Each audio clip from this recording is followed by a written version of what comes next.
10 साल तक तो आप जातीय जनगणना को टालते रहे। बीजेपी जातीय जनगणना के मुद्दे पर खुलकर बीजेपी ने बात नहीं की, लेकिन अब क्योंकि बिहार में भी चुनाव है और आपको पता है कि वहां पर जातिगत जनगणना कितना बड़ा मुद्दा है, तो बीजेपी ने फौरन कहीं ना कहीं जो दूसरी पॉलिटिकल पार्टीज का नैरेटिव था या जो उनका जातीय जनगणना को लेकर टेक था, उसको क्या बीजेपी ने हाईजैक करने की कोशिश की है? पूर्णिमा जी, आवाज आ रही है? बिल्कुल आ रही है पीयूष जी।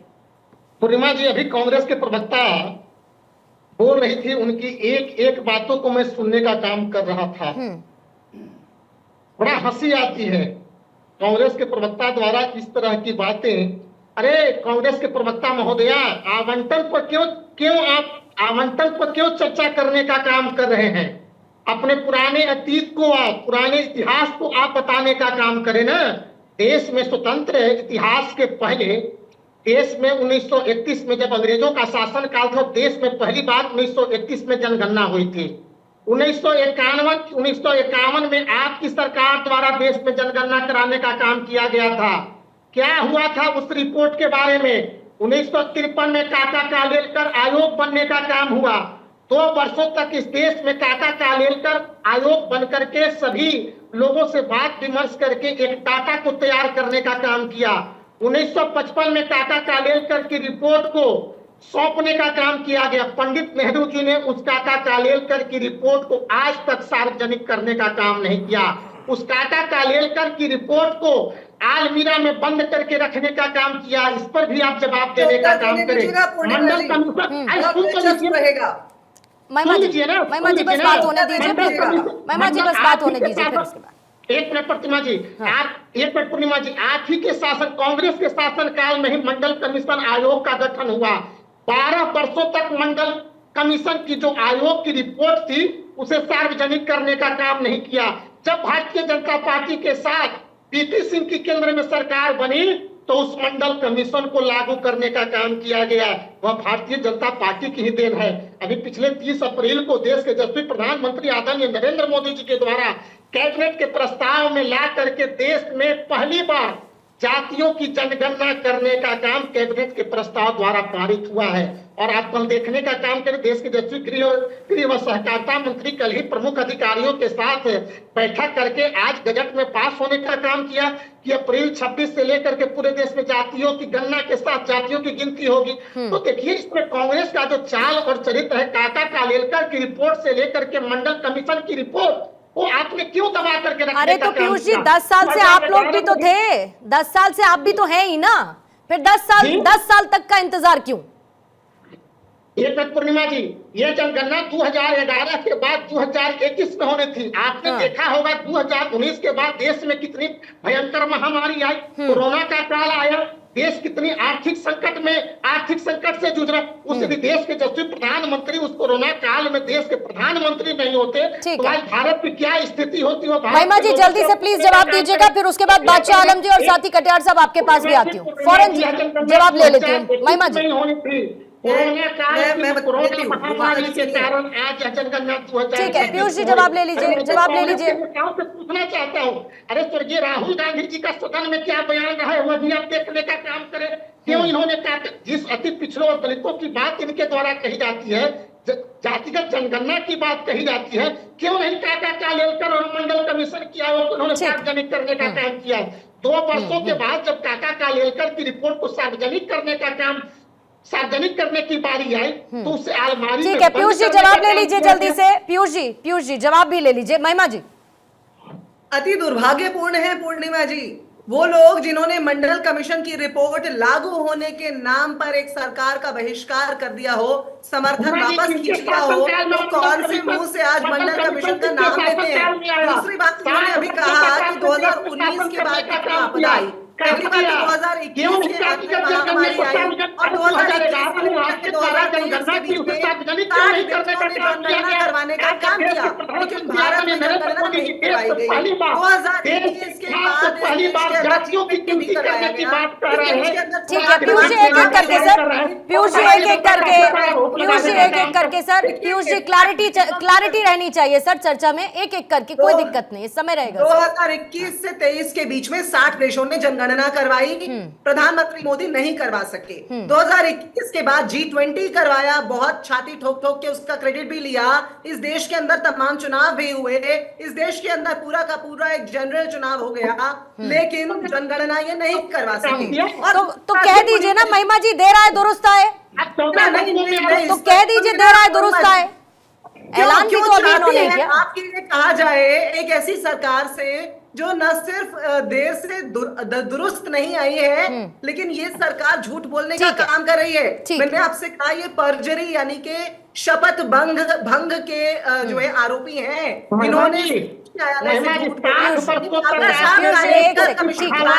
है, जरा अखिलेश जी को जल्दी से लेकर आऊंगी। मुझे समय देना होगा। ये काका साहब कालेलकर कमीशन के समय की बात कर रहे हैं। मैं आपको बता दूं कि जब काका साहब कालेलकर ने, जो कि आज तक के इतिहास का एकमात्र उदाहरण है जहां पे जो अध्यक्षता कर रहे थे काका साहब कालेलकर, उन्होंने खुद ही डिसएग्री और डिसोसिएट कर लिया सिफारिशों से। ऐसे मौके पर पंडित जवाहरलाल नेहरू ने कहा कि अब केंद्र के हाथ में आरक्षण देना नहीं है तो क्या किया जाए। तो 11 राज्य स्तरीय आयोगों का गठन किया गया। पूर्णिमा जी आप कहें तो एक एक नाम बता दूं, मुंगेरी लाल कमीशन से लेके जो है मनोहर प्रसाद कमीशन से लेके विश्वनाथन कमीशन से लेके 11 राज्यों में कमीशंस का गठन किया गया। हावकुर कमीशन जो कर्नाटक के अंदर जिसका गठन किया गया, जिनके माध्यम से राज्य स्तरीय आरक्षण दिए गए, ओबीसीज की जो हित हैं उनकी बात सोचने का काम किया गया। मंडल कमीशन की बात कीजिए, मंडल कमीशन भी आपने लागू करने का काम किया, सार्वजनिक करने का। अब ये जो बात मंडल कमीशन को आपने ही लागू करने का काम किया। 60 वर्षों के साथ। अच्छा, आप दोनों मुझे थोड़ा समय दीजिए। पीयूष जी थोड़ा समय दीजिए, महिमा जी समय दीजिए, कटियार साहब बहुत देर से इंतजार कर रहे हैं। अखिलेश जी के पास मैम प्लीज पहले जाने दीजिए मुझे। अखिलेश जी आपके पास आना चाहूंगी, लेकिन ये मुझे बताइए कि आप लोग सर एक पुरानी पार्टी हैं जो लगातार जातिगत जनगणना का बात करते रहे और उसका जिक्र भी करते रहे। आप लोग पिछड़ों की बात हमेशा से करते रहे हैं, लेकिन कहीं ना कहीं जो लीडरशिप है वो आप सिर्फ यादव परिवार तक सीमित रखते रहे।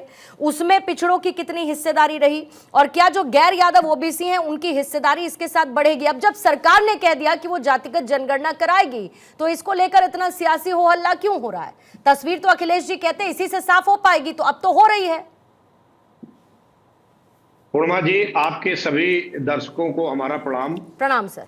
आज यहाँ पे बड़ी बहस है, ये जो जाति जनगणना है इसको लेके पूरे देश में चर्चा है और ये विषय कोई नया नहीं है। पूर्णिमा जी, ये जो कर्पूरी साहब के टाइम से जो बात शुरू हुई थी, पिछड़े अति पिछड़े, हिस्सेदारी, भागीदारी, आज बात वहां से शुरू हुई। कांग्रेस का भी रवैया सामाजिक न्याय और जाति जो विमर्श है उसको लेके कोई बहुत अच्छा नहीं है।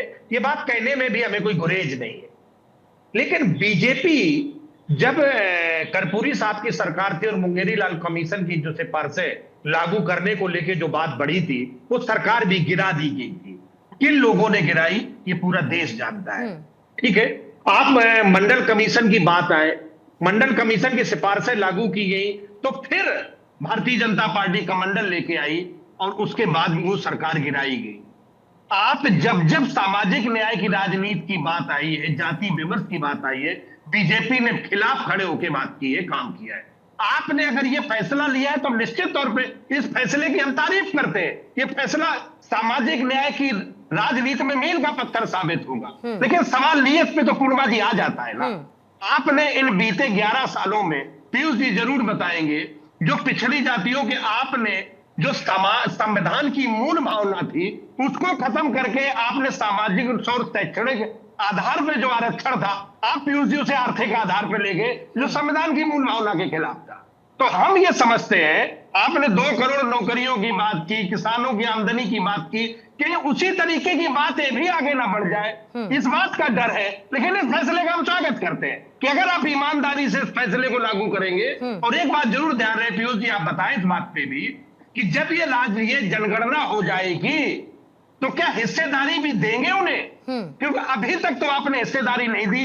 Candidate suitable but not available, available but not suitable. आप हर जगह पिछड़ों दलितों के साथ बेईमानी करते रहे। उत्तर प्रदेश में 69% शिक्षक भर्ती में आज तक उन्हें न्याय नहीं मिला पीयूष जी, इसलिए नियत में सवाल है। नहीं तो 12 से 17 के बीच में आपने खुद कोई डेटा कलेक्ट किया अखिलेश कटियार साहब?